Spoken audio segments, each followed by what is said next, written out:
이 새벽에 오신 여러분들 하나님께서 일일이 기억하시고 이 시간도 간구할 때 모든 기도 하나님께서 들어주실 줄 믿습니다. 오늘 본문에 보면 유달리 반복되는 단어들이 있죠. 지혜와 우매에 관한 문제를 계속 반복을 하고 있습니다.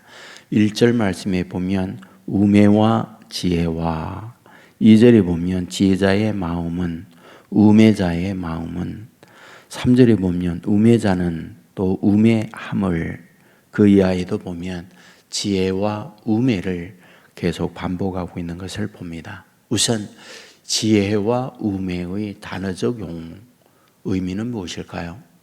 지혜라고 하는 건 깨달음과 판단력을 갖고 있다, 이런 부분을 말씀할 수 있을 거고요. 우매라고 하는 것은 그 반대라고 말씀을 드릴 수 있는 거죠.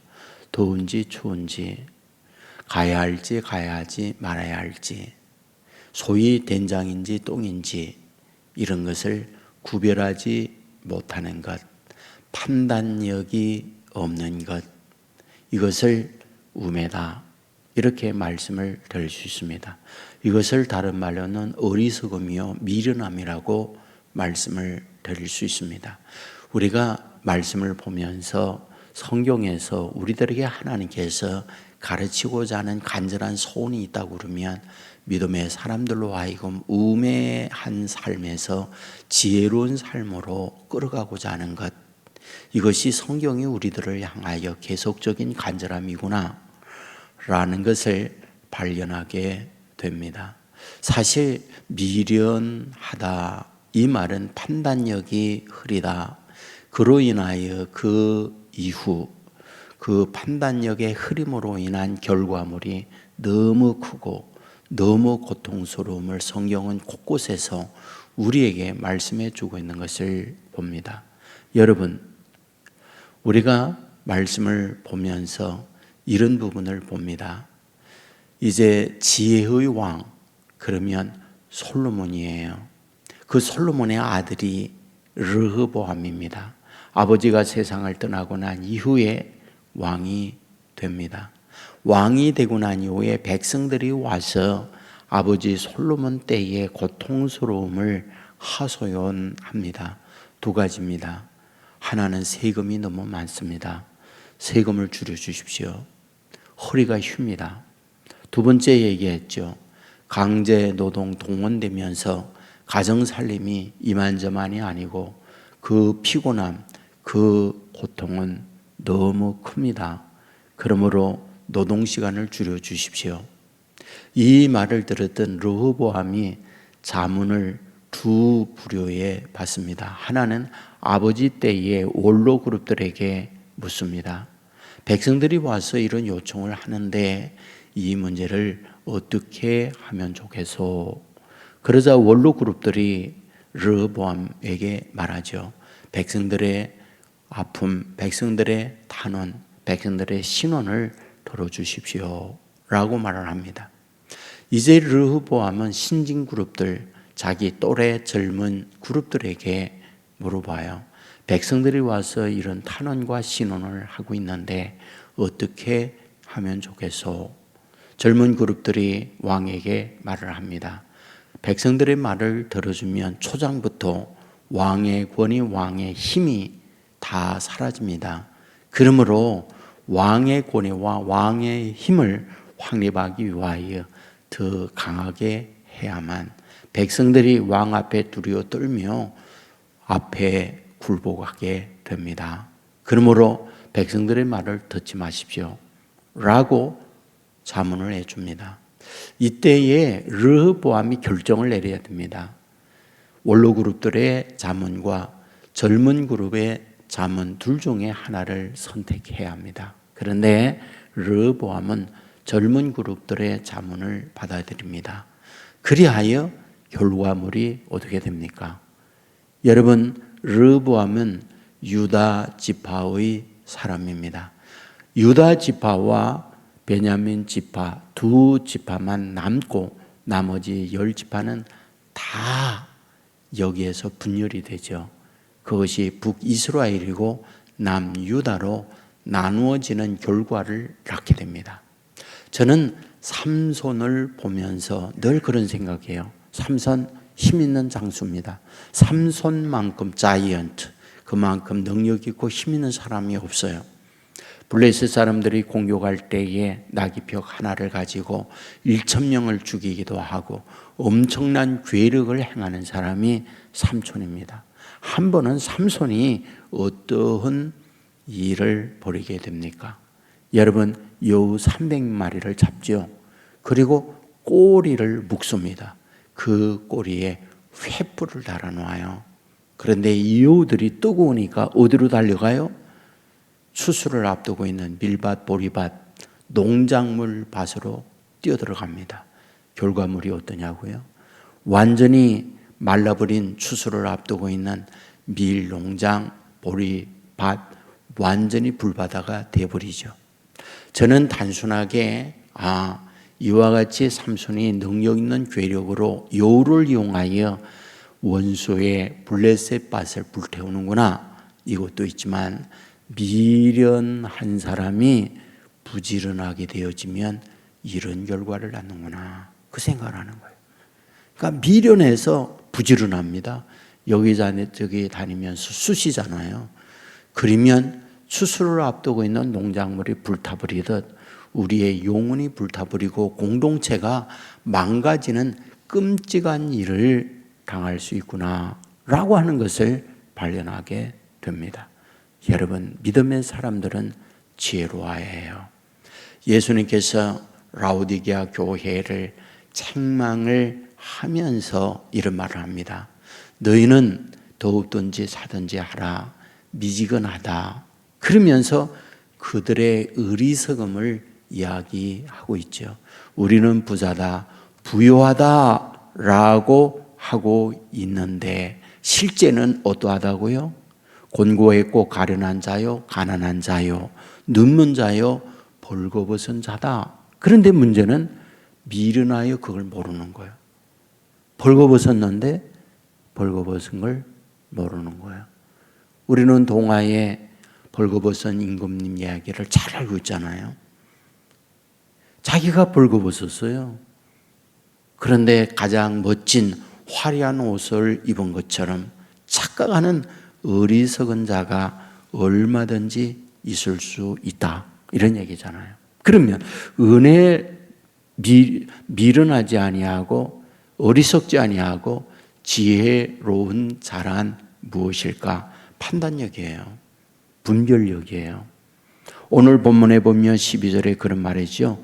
지혜자의 입의 말은 은혜롭다.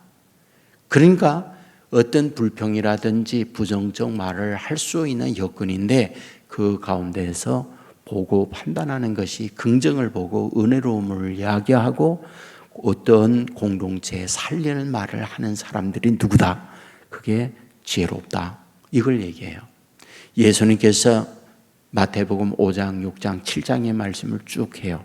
산상수훈의 말씀이라고 하잖아요.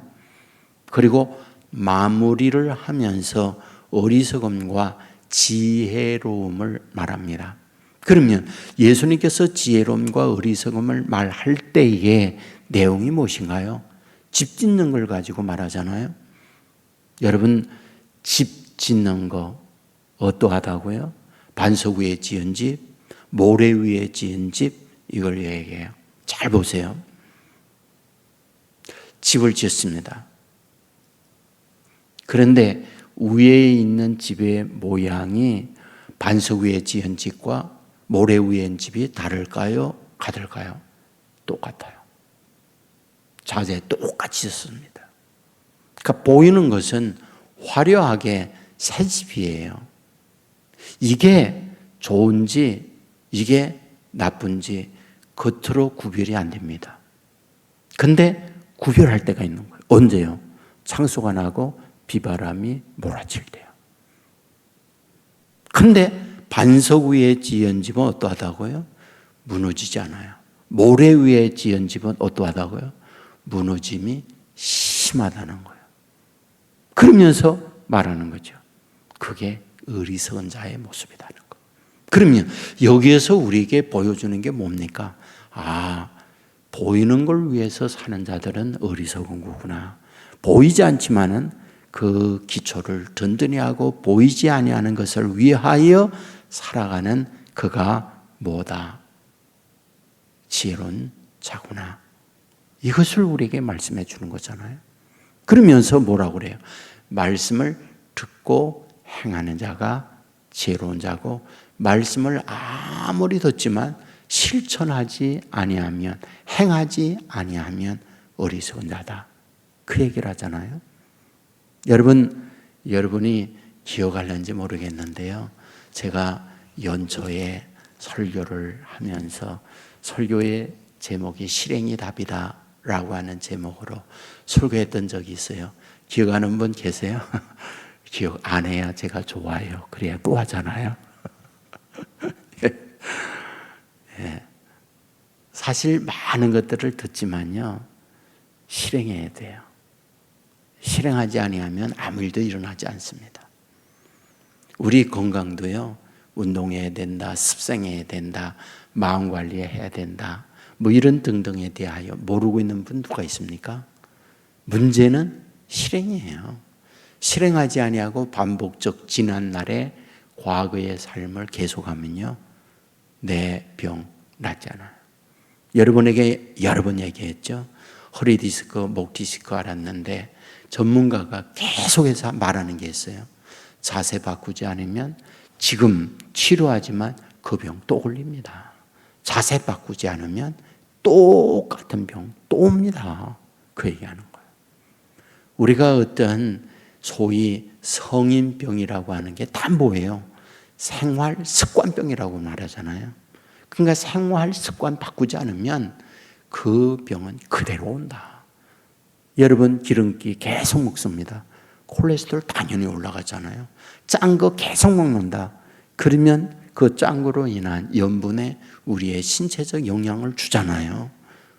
그리하여 저염식, 그리하여 계속해서 우리로 하여금 야채식, 이런 이야기를 전문가들이 계속 한다고요. 그거 바꾸지 않으면 안 되잖아요. 제가 위암 수술을 하고 난 이후에 유튜브 또는 이런 건강에 관한 이런 강의를 듣잖아요. 그럼 계속해서 하는 말이 몸에 좋은 것을 먹을 것이냐, 입에 좋은 것을 먹을 것이냐 싸움이라는 거예요. 그래서 사람들은 계속해서 입에 달고 입에 좋은 거, 입에 맛있는 것 그것만 먹다 보니까 몸은 화를 낸다는 거예요. 그래서 몸이 병든다는 거예요. 그러니까 입맛이 좀 없지만은 내 몸이 좋아하는 걸 계속 나에게 해줘야 내 몸이 좋아한다는 거예요. 그러니까 결국은 뭐냐? 실행이라는 거예요. 그러니까 지혜가 무엇이냐? 이걸 알고 행하는 거라는 거예요. 어리석음은 뭐냐? 내 이런 부분에 대하여 어리석게 사는 거예요. 여러분들 예수님께서 말씀하잖아요. 보여주고 돌려주지만 어리석은 자는 그걸 깨닫지 못하는 거라고. 지혜로운 자가 누구냐? 보여주고 돌려주는데 그걸 깨닫는 거예요. 그리고 내 언어의 말을 은혜롭게 하는 거고 내 생활을 바꾸는 거예요. 이것이 성경에서 우리들에게 주고자 하는 간절함이에요. 이 새벽에도 저와 여러분이 살 때에 계속적인 반복이에요. 어리석게 살 것이냐, 지혜롭게 살 것이냐. 여러분, 우매자가 아니라요, 미련한 자가 아니라요, 어리석은 자가 아니라 정말 하나님께서 우리에게 주시는 말씀을 한 걸음 내딛고 우리의 마음을 관리하고 실행함으로 말미암아 정말 지혜로운 자, 은혜로운 자, 하나님이 기뻐하는 자, 그로 인하여 하나님의 놀라운 축복의 은혜가 넘치는 저와 여러분의 삶이 될 수 있기를 주님의 이름으로 축원합니다. 기도하겠습니다. 은혜가 풍성한 아버지 하나님, 우매와 지혜의 계속적인 말씀을 오늘 말씀을 통하여 보았습니다. 어리석고 미련하게 사는 자 되지 않게 하여 주옵소서. 지혜롭게 깨닫는 자 되게 하여 주옵소서. 아버지 하나님이여, 보이는 화려함이 아니라 보이지 않는 반석 위에 집을 짓는 지혜로운 사람으로 살아가는 하나님의 사람들 되게 하여 주옵소서. 오늘도 하루를 주었습니다. 감사합니다. 아버지, 하루의 삶이 어제와 다른 말씀에 순종하는 삶을 삶으로 지혜롭게 문제를 만날 때 하나님의 말씀에 근거하여 판단이 있는 하나님의 사람으로 살아가게 하여 주옵소서. 크고 작은 일들을 만날 때 보이는 것만이 아니라 보이지 아니하는 것을 볼 수 있게 해주시고 그 안에 담겨있는 주님의 음성과 우리에게 깨우치고자 하는 하나님의 비밀을 아는 자 되게 하여 주옵소서. 아버지 하나님이 온 세계 교회의 한 구성원으로 이 시대를 살아가게 해주시니 감사합니다. 온 세계 교회를 통하여 영혼이 잘되게 하시고 범사가 잘되게 하시고 강건케 하는 축복을 누리는 공동체가 되게 하여 주시옵소서. 아버지 하나님이여, 이곳에 와서 기도할 때마다 믿음의 기도가 되게 하시고 하늘 보좌를 움직이는 기도가 되게 하여 주시옵소서. 한나가 기도할 때에 태문이 열리고 사무엘을 선물로 받았던 것처럼 히스기야가 기도할 때에 하나님께서 대적들을 물리치는 능력의 역사가 나타난 것처럼 기도할 때마다 기도의 역사가 있고 응답이 있는 기도가 되게 하여 주옵소서. 아버지 하나님이여, 오늘도 주님과 함께 믿음으로 승리하고 주님과 동행하는 하나님의 사람들 되게 하여 주시옵소서. 예수 그리스도의 이름으로 기도드리옵나이다. 아멘.